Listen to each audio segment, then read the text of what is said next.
নমস্কার, ডক্টর উজ্জ্বল দেবনাথ। আপনাদের কি সবসময় ক্যালসিয়াম সাপ্লিমেন্ট খাওয়া উচিত? এই প্রশ্নটার জবাব দিতে হলে আমার একটু পিছিয়ে যেতে হবে। ক্যালসিয়াম আর ভিটামিন ডি আমাদের শরীরের অনেকটা অঙ্গে ভালোভাবে কাজ হয়। ফাংশনটা কি? হাড় স্ট্রং করা, হার্টের মাসল মজবুত করা, এমনি মাসল আর নার্ভ ফাংশনিংয়ের জন্য ক্যালসিয়াম খুব জরুরি।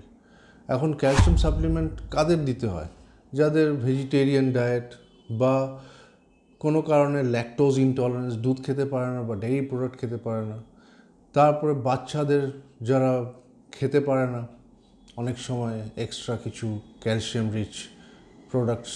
তারপরে কারোর যদি অসুখ থাকে যেখান থেকে ডায়রিয়া হচ্ছে বা অ্যাসিডিটি হচ্ছে, আর ক্যালসিয়ামটা অ্যাবজর্ব হয় লো অ্যাসিড এরিয়াতে।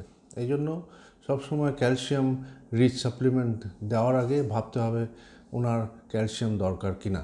আর কি ক্যালসিয়াম নেবেন? ক্যালসিয়াম কার্বনেট বা ক্যালসিয়াম সাইট্রেট। ক্যালসিয়াম কার্বনেটে 40% এলিমেন্টাল কার্বন থাকে, আর 21% ক্যালসিয়াম থাকে আপনার সাইট্রেটে। এই জন্য ক্যালসিয়াম সাপ্লিমেন্টেশন এমনি আপনারা লিফি ভেজিটেবলস খেতে পারেন, সঙ্গে ডেইরি প্রোডাক্ট খেতে পারেন, নাটস খেতে পারেন, তারপরে মাছ খেতে পারেন।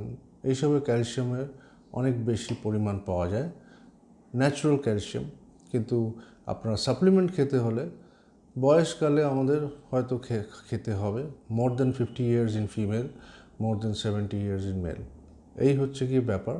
আর ক্যালসিয়াম সাপ্লিমেন্টেশন মানে ক্যালসিয়াম আমাদের বডিতে 1200 মিলিগ্রাম এভরিডে দরকার, আর ভিটামিন ডি 600 থেকে 800 আইইউ দরকার। এইগুলো যদি আপনারা পরিমাণ ঠিক থাকে, আপনাদের ফাংশনালি আপনারা ভালো থাকবেন। Thank you very much.